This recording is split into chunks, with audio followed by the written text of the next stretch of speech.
सुप्रभात। कहते हैं भगवान श्री राम को भी वनवास मिल सकता है और सीता माता जो अभी तो नव वधू थी, नई वधू थी, अभी अभी तो वो एक राजकुमारी से एक महारानी बनकर आई थी और अभी तो शुरुआत की थी जीवन की, लेकिन उनको भी लंबे समय का और वो अभी कल्पना से परे ऐसा वनवास मिल सकता है। ध्यान रखना, जिंदगी में कभी भी ऐसी चीजें हो सकती है। आज जो बहुत अच्छा दिख रहा है, सब कुछ अच्छा नजर आ रहा है, ये कल आवश्यक नहीं कि ऐसा ही रहेगा। एक रात्रि में, एक घंटे में और एक मिनट में ये सब कुछ बदल गया। कोई सोच सकता था कि भगवान श्री राम को अभी जो राजकुमार है, अभी जो राजकुमार से राजा बनने वाले हैं, अभी जो अयोध्या के अंदर सब प्रकार से सभी तो लोग उनको प्रेम करते, सभी लोग तो उनको चाहते, सभी लोग तो उनके लिए अपनी जान न्यौछावर करने के लिए रहते। ऐसा कौन है जो उनके कष्ट की बात सोच सकता था? कौन सोच सकता था उनके बारे में कि वो ऐसे कष्ट सहेंगे? लेकिन एक पल हुआ कि वही राम उस राज्य को छोड़कर, और वो भी साजो समाज के साथ नहीं, बड़े संसाधनों के साथ नहीं, बड़े राजपाट के अनेक सारी सुविधाओं के साथ नहीं, सब कुछ छोड़कर, वस्त्र भी राजसी नहीं, पदवेश भी यानी जूते चप्पल भी राजसी नहीं, वो मुकुट भी नहीं, वो बाकी घोड़े और हाथी और रथ ये सब कुछ भी नहीं, नंगे पैर, यानी एकदम नंगे पैर। और जो राज्य के अंदर रहने वाला जो बालक, जो स्त्री सुविधाओं के अंदर रहने वाला बालक, अगले दिन वह राज्य के उन घने जंगलों का वनवासी बन जाएगा, कल्पना से परे थी, सोच भी नहीं सकता कोई व्यक्ति। और चलो राम का तो हो भी सकता है, क्योंकि उन्होंने तो एक समय और अपना गुरु के आश्रम में लगाया, लेकिन सीता ने तो सोचा ही नहीं था, न सीता के बारे में किसी और ने सोचा था। अभी तो वो बहू है, अभी तो सुख सुविधाओं का उसको भोगना है, अभी तो सभी उसकी तैयारी कर रही हैं कि मेरी सीता यहाँ बहू यहाँ रहेगी, यहाँ पर आकर खाना खाएगी, यहाँ पर विश्राम करेगी, यहाँ सखियों के साथ घूमेगी, इस वन में जाएगी, वहाँ से फूलों को तोड़कर उसकी सखियाँ लेकर आएंगी, इस मंदिर में पूजा करेगी। ऐसी कल्पनाएं, ऐसे बिछे हुए सुंदर गलीचे जिन पर पैर रखते ही और वो मैले होते हों, ऐसे अद्भुत प्रकार के गलीचे। लेकिन कितने सारे सुख और सुविधाओं के बाद अगले ही पल वो सीता भी वनवासी हो सकती है। और वनवासी भी कैसी? जो बहुत कठिन से कठिन, बहुत ही कठिन मार्ग, ऐसा मार्ग जहां पत्तों के बिछौने पर सोना, जहां खाने के लिए, रात्रि का भोजन बनाने के लिए भी पहले से कुछ निश्चित नहीं क्या भोजन करेंगे, इसीलिए जो कंद, जो मूल हैं और जो फल हैं, जो भी प्रकृति के द्वारा दी हुई चीजें हैं, केवल वही भोजन को मिलती है। और वो भी रात्रि का समय, चाहे दिन का समय हो, तेज धूप हो या फिर भयंकर बरसात, लगातार लंबा समय, 1 वर्ष नहीं, 2 वर्ष नहीं, वर्षों वर्ष, जिसकी जिंदगी में यह निश्चय हो कि आपने ऐसे ही जाना है। सोच सकते हैं क्या? आदमी बहुत बार कल्पना करता है ये सब कुछ ऐसा होगा, अगले पल क्या होगा इसको तो पता खुद ही नहीं, राम को ही पता नहीं, तो बाकी की तो बात क्या है। लेकिन एक बात जो राम के साथ थी, एक बात जो सीता के साथ थी, इसी के कारण से वो पूरे लंबे वनवास को ठीक से झेल पाए। कठिन से कठिन मार्ग पर भी उनके मन में कहीं क्लेश नहीं हुआ, दुख नहीं हुआ, और उसका कारण था वो पुरुषार्थी थे।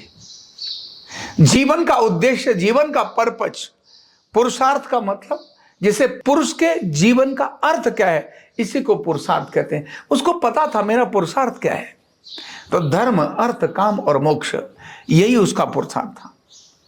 एक बात राम के स्वभाव में थी, मन बेशक नहीं चाहता मुझे ये काम करना है, लेकिन जो करणीय कार्य था, जो उनके अनुशासन का काम था, वो कभी उसको टालते नहीं थे, वो कभी उसको रोकते नहीं थे।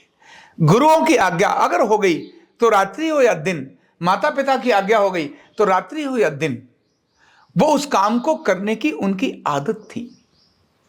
इच्छा है नहीं है, कोई लेना देना नहीं है, बस काम करना है तो करना ही है। जब ये आदत और ये अभ्यास रहता है तो राजा जो अगले दिन राज का सुख भोगने वाला है, अचानक उसको वनवास दे दिया जाए तो उसको उस वनवास का दुष्प्रभाव, वनवास में रोना, कहां जाऊं मैं, किधर घूमूं, हाय मेरे पैरों में तो कांटे लग गए, आज रात को यही इतनी तेज तपती दोपहरी में और आज इस भयंकर गर्मी के अंदर मुझे रात बितानी पड़ेगी, जंगल में बितानी पड़ेगी। अभी तेज बरसात का समय आ रहा है, फिर भी मुझे यहां जंगलों में रात बितानी पड़ेगी। कितनी भयंकर सर्दी है, क्योंकि मौसम तो बदलेगा ही, लेकिन फिर भी वस्त्र तो वही है।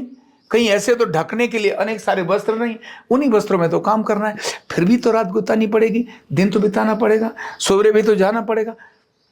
एक ही आदत, एक ही आदत, मन न चाहने के बाद भी जो काम करना है उसको करना है।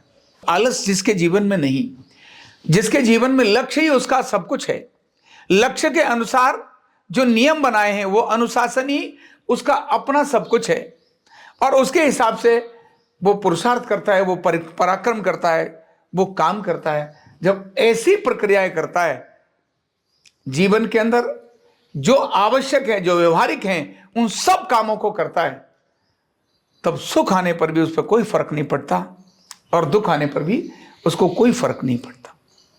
उसको जरूर पड़ता है जो सुख और सुविधाओं के अंदर, उन सुविधाओं में सुविधा भोगी हो जाता है।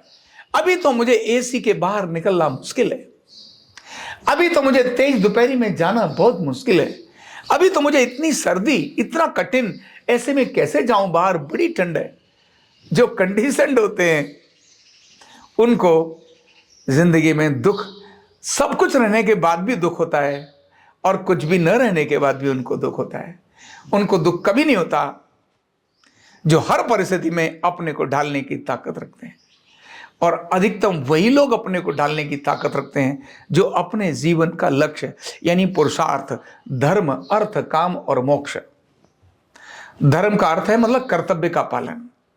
मुझे क्या करना है ये मुझे मेरा कर्तव्य पता है, मुझे किन के मान सम्मान करने हैं, मुझे किस प्रकार के अपने स्वभाव को विकसित रखना है। कर्तव्य मतलब मेरा धर्म है। अर्थ वो सारे संसाधन जो आवश्यक हैं, वो धन भी हो सकता है, संसाधन भी हो सकता है, उन सभी के लिए मैं पराक्रम और पुरुषार्थ करता हूं। मैं अपने जीवन के जो मेरे आचरण है उनके लिए मैं पुरुषार्थ करता हूं।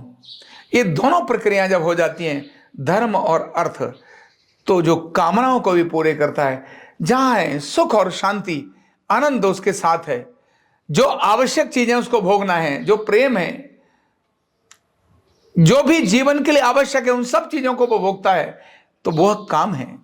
और इतना सहज रूप से चलता है तो मोक्ष उसको कब प्राप्त हो जाए।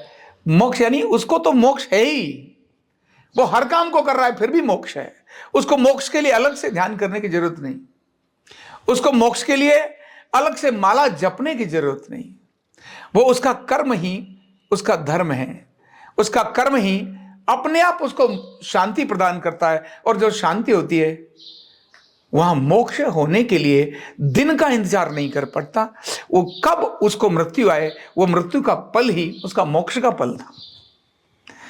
तो राम को भी वनवास हो सकता है, ये हमेशा स्मरण रखना है। सीता को भी वन जाना पड़ सकता है और कल्पना से परे कष्ट मिल सकते हैं, इसके लिए भी मानसिक रूप से सिद्ध रखना है।